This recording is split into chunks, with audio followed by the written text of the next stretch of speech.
Misfits Audio welcomes you to Strange Stories, an audio anthology series of odd and unusual tales that can take place anywhere and anywhen. Sit back, open your ears, be comfortable, and let your imagination take flight. Remember, it's only as real as your mind makes it.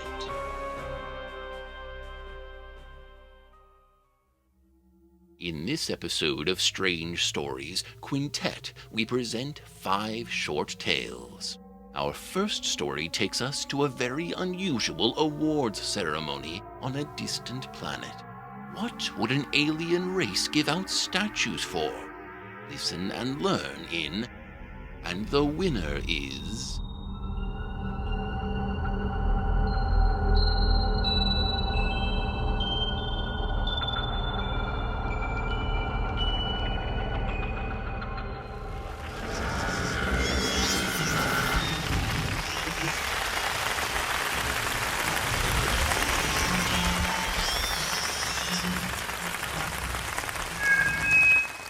It is now time to present the award you have all been waiting for. Best Attack on an Alien World, Daring to Threaten the Venetian Assembly. And the nominees are Trellick for his attack on Alpha Sartanus Prime,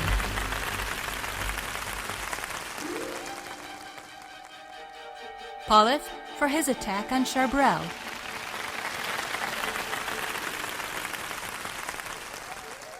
and Quignak for his attack on Bunsar. And the winner is Quignak for his attack on Bunsar.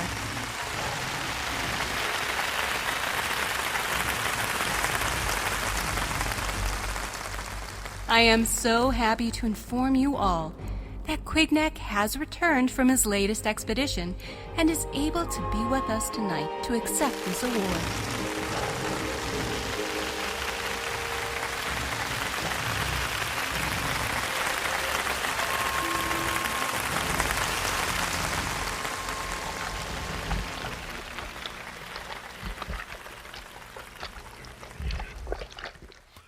Members of the Venetian Assembly, thank you for this great honor.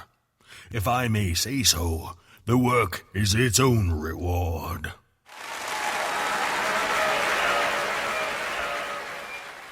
From time immemorial, we of the Assembly have chosen to safeguard ourselves by preemptively launching attacks on worlds posing a threat to us.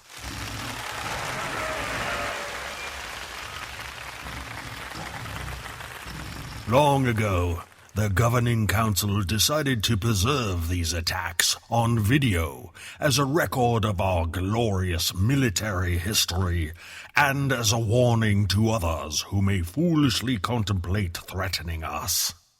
The visual library we have amassed over the years is inspiring.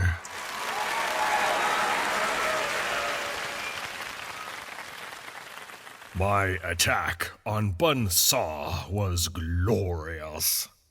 We met little resistance. We were able to record the destruction of the Bunzarian capital, its spaceport, and its very fragile population. I'm sure you all remember the scene where my men and I attacked the drinks bar. That was an unexpected bonus. We had no idea the establishment would be so full during our strafing runs and give us such vivid footage.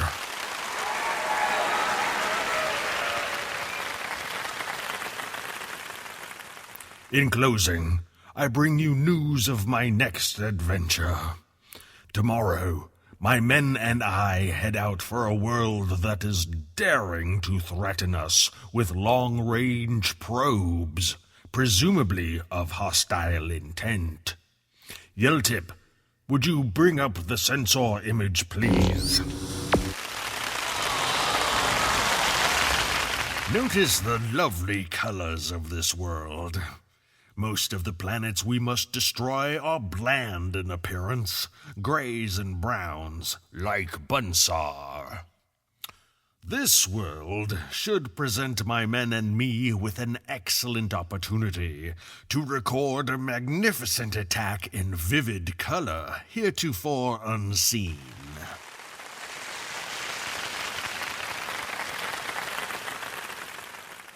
And so, I hope to be standing before you next year, accepting this same award for my colorful attack on that small blue-green planet known as Earth. On behalf of my men, I thank you.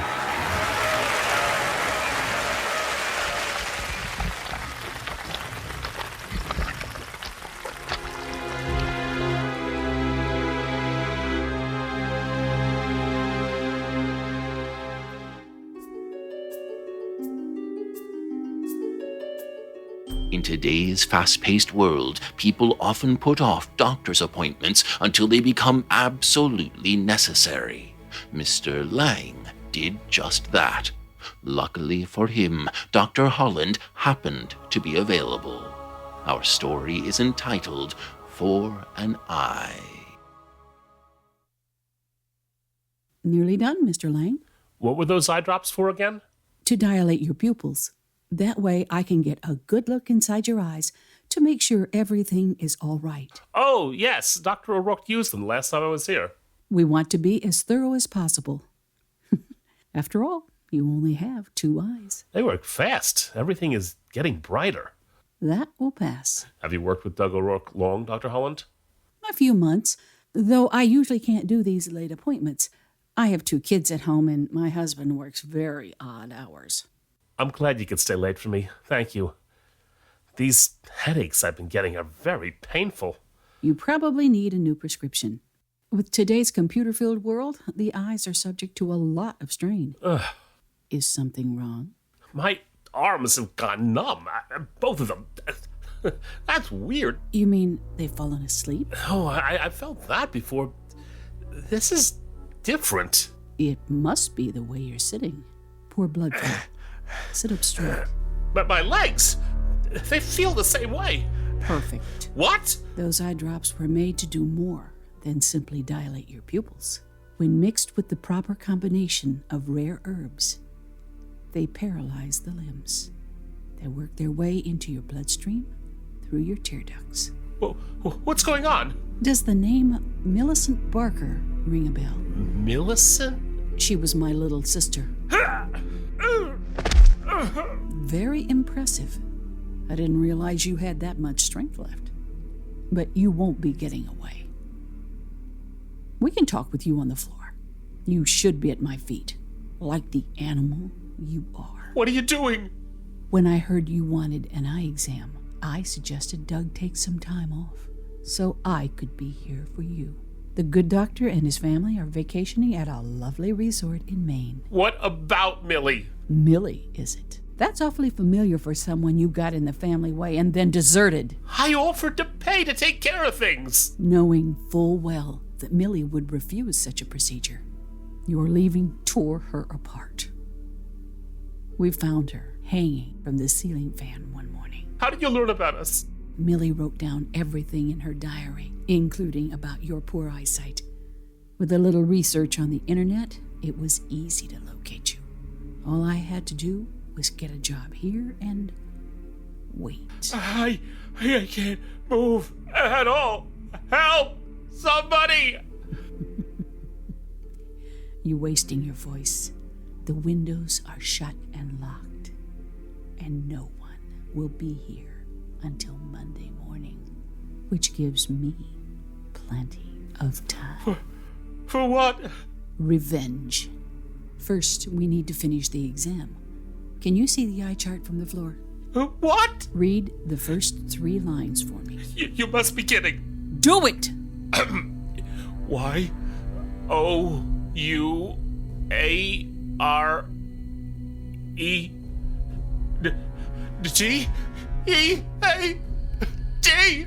Very good. Here's your new prescription.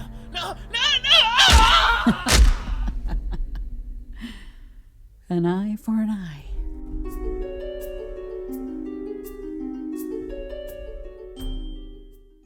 A cautionary tale for young children. Never try to eavesdrop on your parents' parties.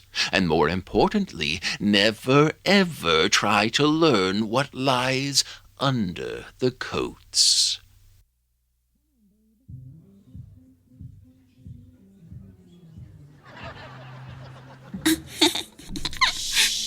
They'll find us, and we're not supposed to be in here. They think we're asleep. Throw your gun on that, Larry, and get back here. I want to hear all about the new girl in your life. I'll be right there. That was close. He almost saw us. Nah, it's too dark in here. Mom and Dad would be upset if they knew we were hiding in their bedroom while they were having their fancy party. Hey, look at me. I'm Uncle Larry. Take off that big coat. You look silly. Silly is fun. Take it off.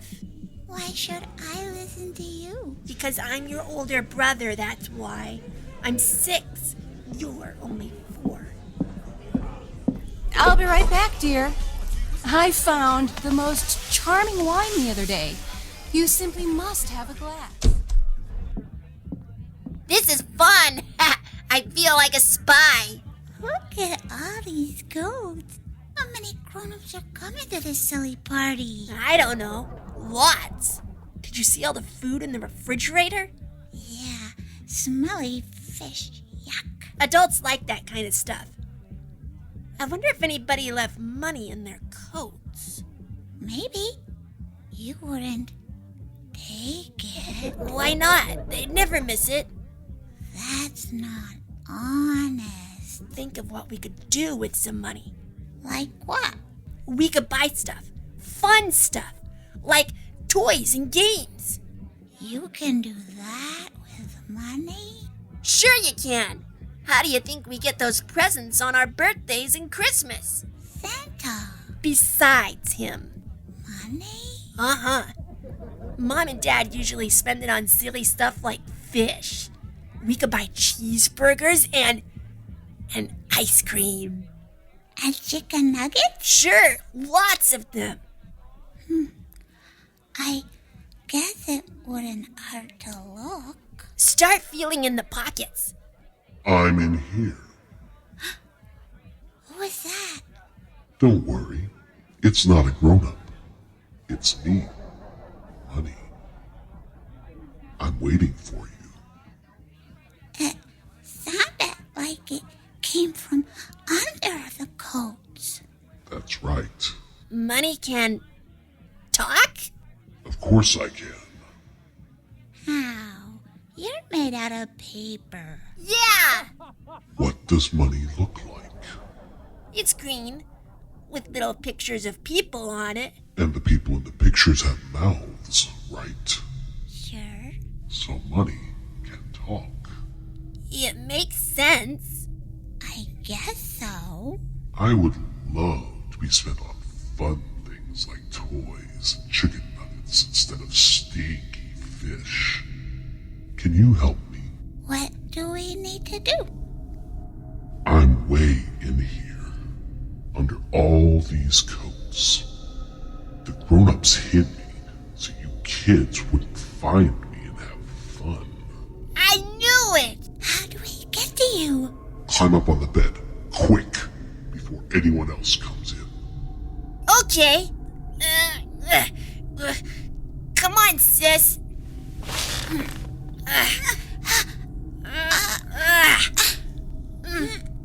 Very good. Now get way under the coats so no one can see you. That's where you'll find me. Then we can have fun. Here goes. Wait for me. Deep now. Deep. Make it so no one can see even your toes. All done. Me too. Excellent. Where are you? Right here.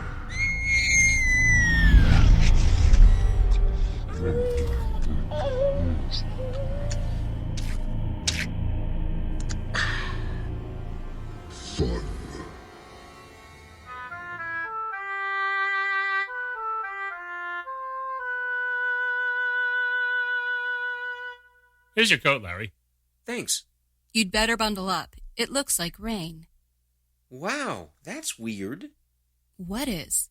It's so still now. You could hear a pin drop. We're pretty set back from the road, and we have a lot of trees around. It's usually quiet here. That's one of the things that attracted us to this house. After working in town all day, it's nice to come home to some peace and quiet. My apartment sounds like a war zone by comparison. I love it this way. The previous owner said the house likes quiet. Can you imagine? A house can like something? I'm afraid the old gent was a little off his rocker. His sister had to have him committed. He hardly ever made a peep, kept this place locked up as tight as a drum. He said he was making sure things stayed quiet so the house would be happy and take care of him. The poor man. He lost his wife. That must have been the final straw.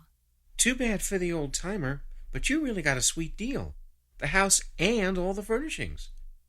Talk about being in the right place at the right time. I think we'll be very happy here. So do I. I'm surprised Jack and Sue didn't wake up with all the noise from the party. Who? Jack and... Larry, are you okay? Yeah, just fine. You looked ill for a second. It was nothing. I forget what I was saying. Senior moment in progress, huh? Are you okay? I could drive you home. No thanks, I'm fine. Strange thing, though. I'm usually not forgetful. You're probably tired. Yeah. Oh well, it'll come to me later. Maybe, maybe not. You let us know if it does.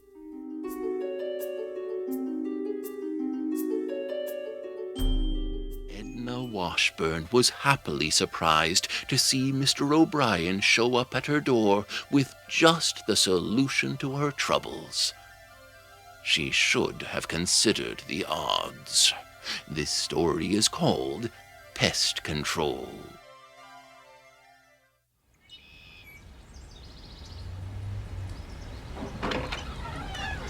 May I help you?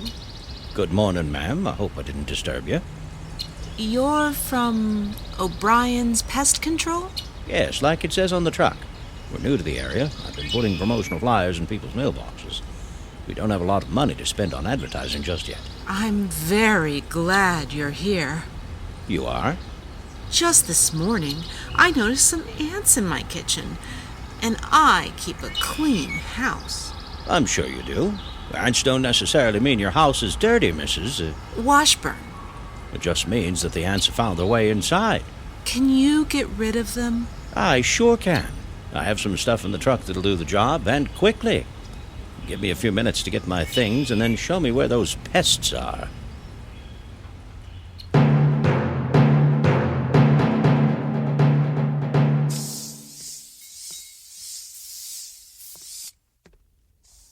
Yes, Rhonda, ants. Can you believe it? Henry and I have been here for 19 years. I don't ever remember seeing an ant in the house. He's spraying downstairs in the kitchen now. How's that? Oh, about 6'2", pretty muscular. Maybe 35. No, I didn't see any tattoos. Rhonda, I'm surprised at you. Mrs. Washburn? I'll be right down. Goodbye, Rhonda. I have to go. I'll call you tonight. Coming. Did everything turn out okay, Mr. O'Brien? No problem. Those ants won't be bothering you anymore. I sprayed all along the baseboards. That's where they seem to be. Oh, that mask of yours looks uncomfortable. Yeah, but I need it since I'm in such close proximity to the spray. Is that stuff dangerous? Only while it's being applied. After that, any danger to people or pets wears off very quickly. Tomorrow you won't even know I was here. Just don't eat dinner off the floor tonight, though it looks like you could. I try to keep a tidy house. You do a good job. Let me get my stuff and I'll be going. You'll mail me a bill? No, ma'am. I'm sorry.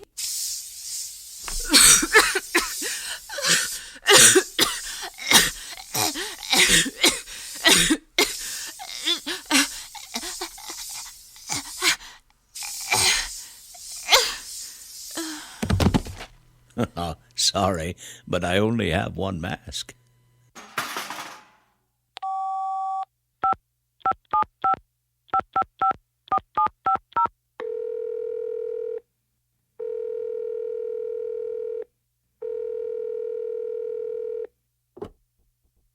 All done, Mr. Washburn.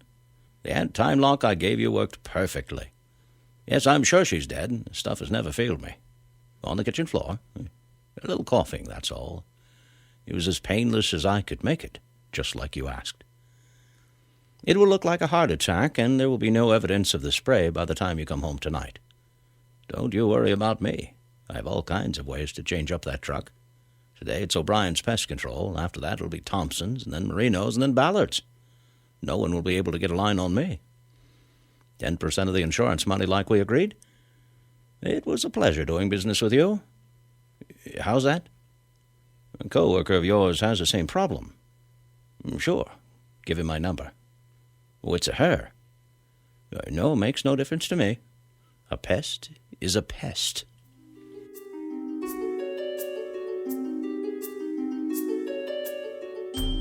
In the telltale heart, Poe wrote, "Above all was the sense of hearing acute. I heard all things in the heaven and in the earth. I heard many things in hell." Poor Ben Covington faces a similar problem in Do You Hear What I Hear?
Well, Doc?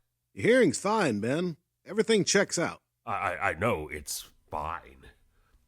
It's too fine. For my patients around your age, I don't often get a complaint that someone's hearing works too well. Well, it does.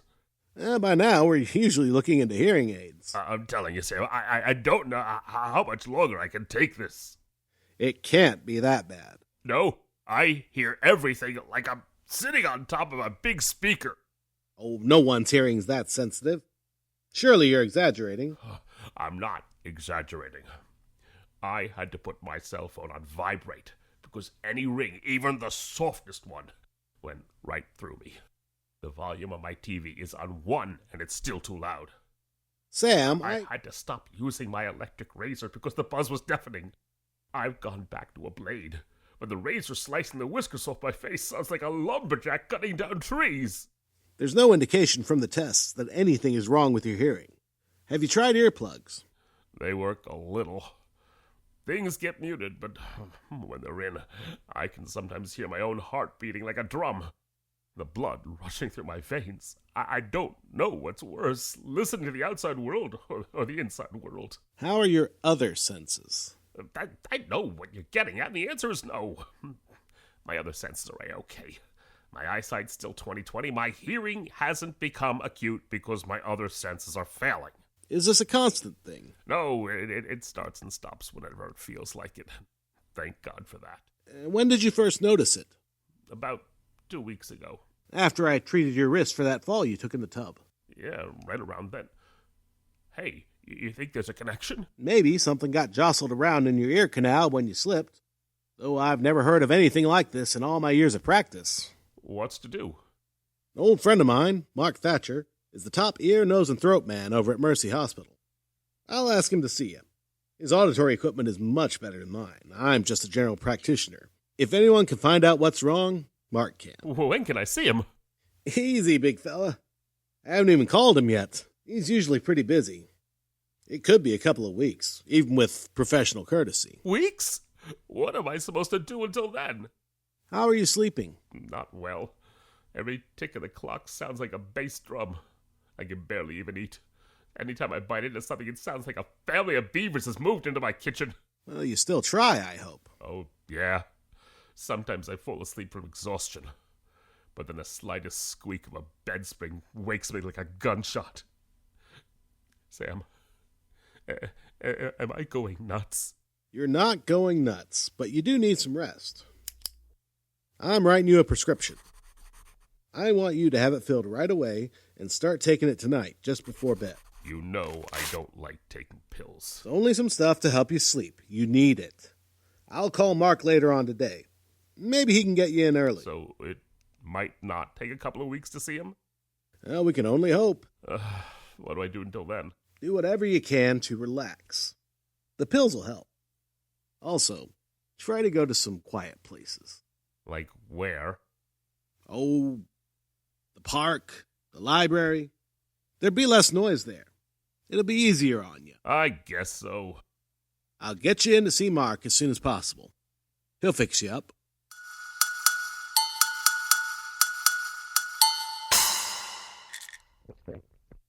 Mr. Covington, if you'll undress to your comfort level, I'll be right back. I beg your pardon?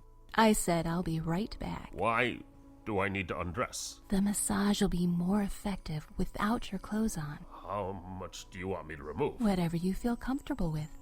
The less, the better. I'm surprised at you, young lady. What? I'm old enough to be your grandfather. What you're asking is most disrespectful. Sir, I'm not trying to be disrespectful at all. I have many clients, and all of them remove at least some of their clothing before a massage. It helps with the relaxation. Well, I'm glad you have many clients because I am leaving. The very idea.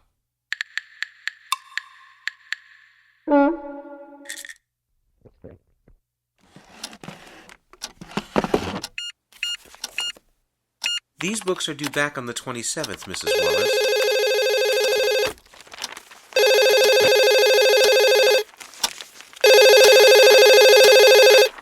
Milford Public Library. May I help you? So much for the relaxing library.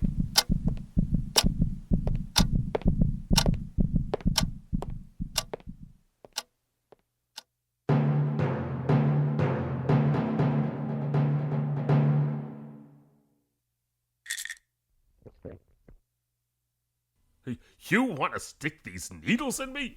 Acupuncture is an ancient art, sir. It can help with many troubles, including tension. I don't like the idea of getting jabbed with these things, even if it's only for a second. You don't fully understand the procedure, Mr. Covington. Acupuncture is not like receiving an injection. I will leave the needles in your body. You will? Yes.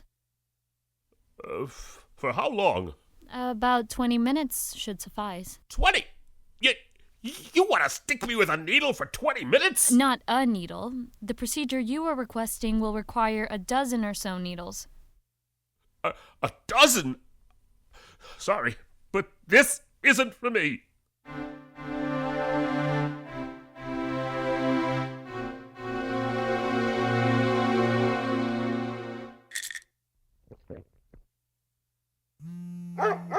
It's okay, Roscoe.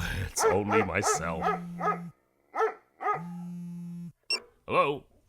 This is Ben Covington. Ben, Sam Bradley. I have some good news. Mark had a cancellation. I can get you in to see him tomorrow morning at 11. How's that for you? That's great. I'll be there. Thanks, Sam. Thanks so much. You're welcome. Now, you know where Mercy Hospital is. Sure. I've been there before. The ear, nose, and throat department is on the 5th floor. Receptionist is named Katie. Lovely girl. Tell her you're a referral from me. Will do. How have things been going these past few days? So. Have you been taking your prescription? Yes, doctor. Did you go to the library? Yes, and it didn't work. How about the park? No, I haven't gone there yet. Maybe I will this afternoon. It's worth a try. Don't you worry, pal. Mark Thatcher will get to the bottom of this.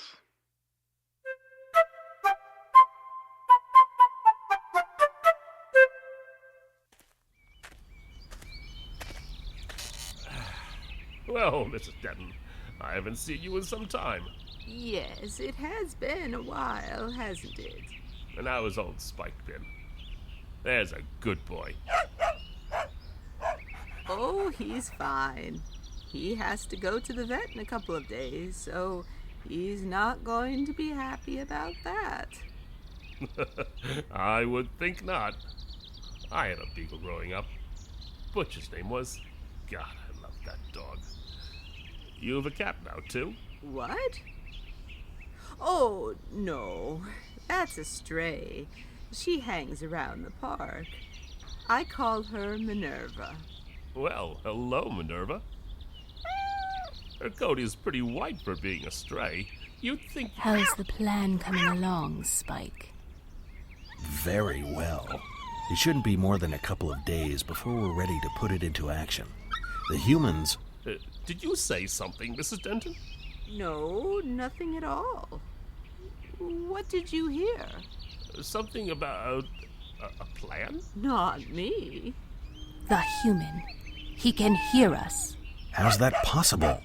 I don't know, but he can't be allowed to spoil our plan for world domination. I'll see to it that he's taken care of. Good. We've waited too long to turn the tables on the humans. You! That voice came from you! Minerva? If you'll excuse me, I'll be heading home now. Are you all right? I'm fine, thanks. Would you like me to see you home? No, that's okay. My doctor put me on some new medication. I think I'm having a reaction to it. It's no trouble, really.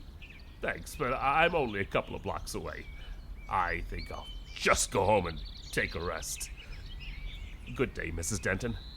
Good day. I hope you feel better.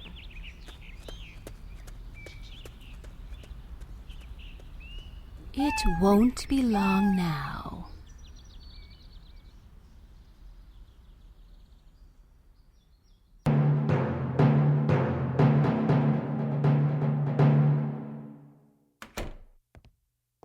This is getting worse. I'm starting to imagine things now. Animals talking? Jeez! I'd better call Sam. No, that's not what I should do. I've bothered him enough. Besides, I'm going to see Dr. Thatcher in less than 24 hours. I can make it until then. Animals talking. Who am I? Dr. Doolittle? It must have been the sun playing tricks on me. I know. I'll make myself a drink. A little early in the day, but too bad. That'll calm my nerves.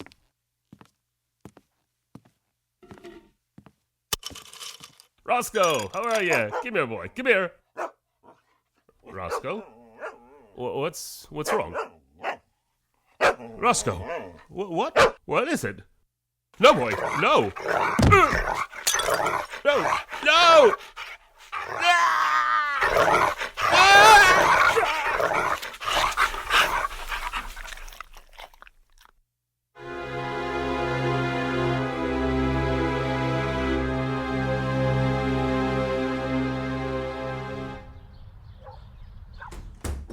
Welcome home, dear. Dinner will be ready in about 5 minutes. Great, I'm starving. How was your day? Oh, about the same as any other. What smells so good? It's only spaghetti and meatballs. Yum. I'll be in the kitchen. Well, hello there, Bonnie. How's my favorite feline doing today? Ow! That son of a... What happened, Sam? Bonnie swiped at me. Did you scare her? I didn't do a thing. Oh my, she broke the skin. It doesn't look too bad, though. Let's go to the kitchen and wash it off. Why would she have done that? I don't know. It's very unlike her.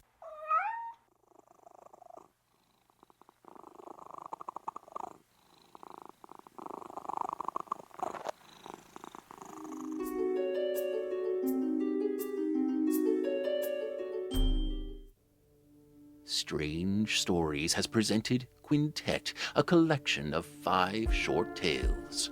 And the winner is, you heard Deborah Adams as the hostess and Jan Anderson as Quignak. For an I featured ELEIECE KRAWIEC as Dr. Holland and Russell Gold as Mr. Lange. Heard in Under the Coats were MAUREEN BOUTILIER as Sue, Katie DEHNART as Jack, Russell Gold as Dad, Michael LIEBMANN as Larry, Deborah Adams as Mom, and Dave Morgan as the voice. Starring in Pest Control were Kim Gianopoulos as Edna Washburn and Glenn Haskell as Mr. O'Brien.